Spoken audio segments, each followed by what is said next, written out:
Okay, so in this video here, we're going to have a quick lesson on imaginary numbers. So what you have to know is the following. An imaginary number comes from the square root of -1. Or in other words, when you have a negative number underneath a square root, that is where the imaginary number is coming from. So for example, if you have like the square root of -25, okay, there is no real number that when I multiply it by itself, that will give me -25. Right? You can think about it. You could do 5 times 5. Well, that's going to give you positive 25. Or you could do -5 times -5. That will also give you positive 25. So there's an issue here whenever you have a negative number underneath your square root. It's not possible. And so that's where we get into imaginary numbers. And so the quick explanation here is all you have to do is look at your rule here. The square root of -1 will be equal to I. And so that's an equation.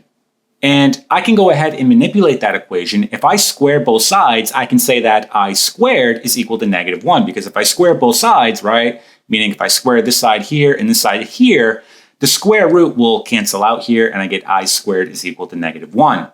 So we're going to use both of these equations here when doing these problems.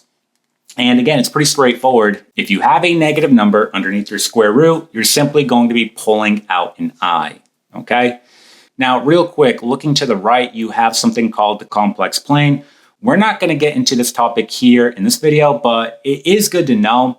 So if you're ever given a complex number, so for example, if you have a real part and an imaginary part, we call that a complex number.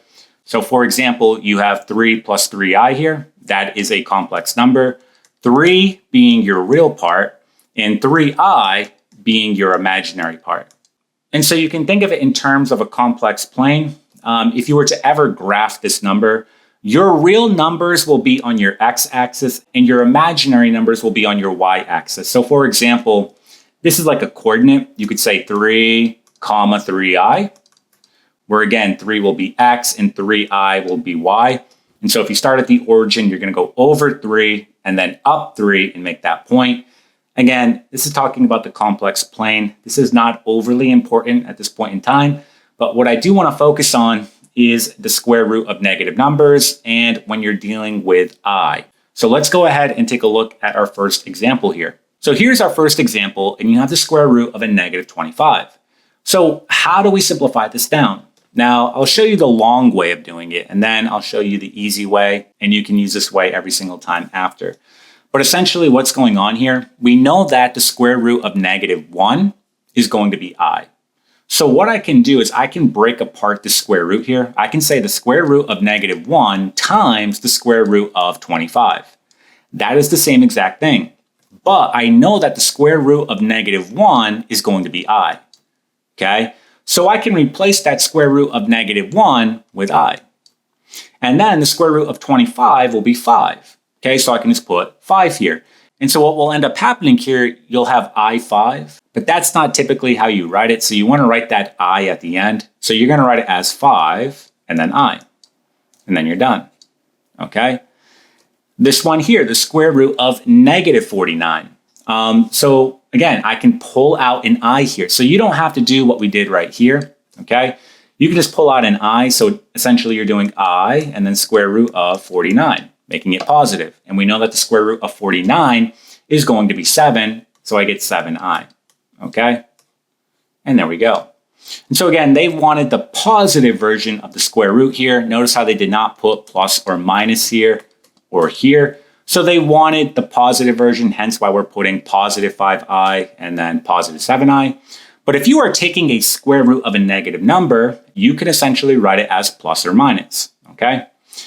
All right, let's go ahead and take a look at our next example here. So here's our next one. And again, they're indicating that they want the positive version of the square root on both of these. So I'm not going to write plus or minus. But again, I'm going to pull out an I because I have a negative number here. So I, and then the square root of 48. Now, 48 is not a perfect square, but I can break that down using prime factorization. And I can do that right here. So two numbers that I multiply, that will give me 48. That will be 8 and 6. And so again, we're trying to break it down into its prime factors. That way we can simplify it down. 6 will be 3 and 2. Those are both prime. 8, I can do 4 and 2. And then I can keep going here with 2 and 2. So you're looking for pairs because you can pull those out. So I have a pair of 2's here, and then I have a pair of 2's right here. So when you pull out a pair, it counts as 1. So you're essentially pulling out 1, 2 here, 1, 2 here, and then the 3 is going to stay behind. So you're doing I times 2 times 2, and then the square root of that prime number 3 is going to stay underneath. And so when you finally simplify it down, you get 4i, so 4i square root of 3, and then you're done. There it is. Okay? All right, let's go ahead and try this one here. Again, we're going to pull out an I. So I get I, and then the square root of 72. And then can we break this down? We can. We can do 8 and 9 here, and that will give me 4 and 2, 2 and 2. So I have a pair right here. The 9 I can break down as 3 and 3. That is a pair.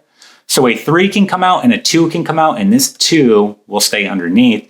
So you're essentially doing 2 times 3 times I, and then the square root of 2, which will give you 6i square root of 2. So 6i square root of 2, and there we go, we're done. All right. All right, let's try a couple more examples here. So here we're not dealing with any square root, but we're dealing with I, and we're multiplying. So remember, from the rule at the beginning, the square root of -1 will be I, meaning I squared will be -1. So for example, if I do 7i times 4i, that will give me 28 I squared. But we know that I squared is really -1. So I can replace I squared with -1, and I get 28 times the -1, or in other words, I get -28. There we go. All right, how about this one here? A -5i times 8i, that will give you -40i squared.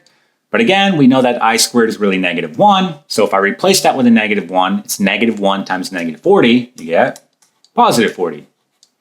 Okay, how about this one here? You're going to do I times 3i. That's going to give you 3i squared, and then times 4i. Okay, so this one, what we should do from this point here is take this I squared and replace it with a -1. Meaning I'll do 3 times -1, and I get -3. So -3 times 4i, and then simply multiplying here, we get -12i. So -12i, there's our final answer, okay? This one here, let's break it down into parts. So I'll do this part here, and then this part here, and then I'll multiply the two together. So -5i times 10i, that will give you -50i squared. So -50i squared. Doing this part here, I get +2i squared. Now remember, I squared is really -1. So this -50 will become +50. So I'm going to write +50. And then this +2 will become -2, because again, I'm multiplying by -1 there. So I put -2. And then simply multiplying 50 times a -2, you get -100. So -100, and there we go. All right. So here are our last 3 examples, and now you're just dealing with I to the power of. And so you have all these different powers here, that's fine. So how are you going to simplify that down? Well, in order to do these problems, you have to know, again, that I squared is equal to -1. And we can use that to our advantage. So what you want to do is rewrite this in terms of an I that you know. Well, I know that I squared is -1. So what I can do here is say I squared in parentheses, and then on the outside, what exponent has to go here so that I can make 7? Well, that's not going to work. There's no integer that I can put there that when I multiply by 2, that will give me 7, but I can get close to it. And so if you ever have a scenario like this, don't go over. So for example, don't put 4, because then you'll have I to the 8th power and you're going over 7. So what you want to do here is put 3, because that will put you right under it. It will give you 6, okay? But I'm still not at that 7. Right now I have I to the 6th power. To make that 7, all you have to do is put an I. So I'm going to put an I right here. And so again, think about what we're doing. We're doing I times I squared is -1, all to the 3rd power. And so you have a negative base to an odd exponent. The end result will be negative. So I'm left with -1 here, and then times I. So -1 times I is -I. There you go. So I to the 7th power is going to be -I. Let's try this one here. Again, rewrite it in terms of I squared. So I squared in parentheses, and then how do I make that 10? Well, I need a 5 here. And I'm good. So I squared is -1, all to the 5th power. We have a negative base to an odd exponent. The end result would be negative. So I'm left with -1 here. So I to the 10th power is going to be -1. Doing this one here, I squared. How do I make that 35? Well, 2 times an integer will not give you 35, but I can get close to it. I can use 17. That will give me 34. So I put 17 here. But I do need to make that 35. I need one more. So I put an I right here. And that will give me that 35. And now I can replace it. I squared is -1 to the 17th power. Again, my base is negative to an odd exponent. The end result will be negative. So I get I times -1, or in other words, -I. And there it is. Okay. So that is imaginary numbers. It's pretty straightforward. All you really have to remember is that the square root of -1 is going to be I, and then I squared is equal to -1. If you have a negative underneath your square root, it's very simple. Just pull out an I, and that will get rid of the negative, and then you can go from there. All right. So I hope that you found the video helpful. I hope that you gained something from it. If this video did in fact help you, if you could just go ahead and give it a thumbs up, that would be greatly appreciated. Also, make sure you subscribe. That way you get more math videos in the future, and I'll see you in the next one.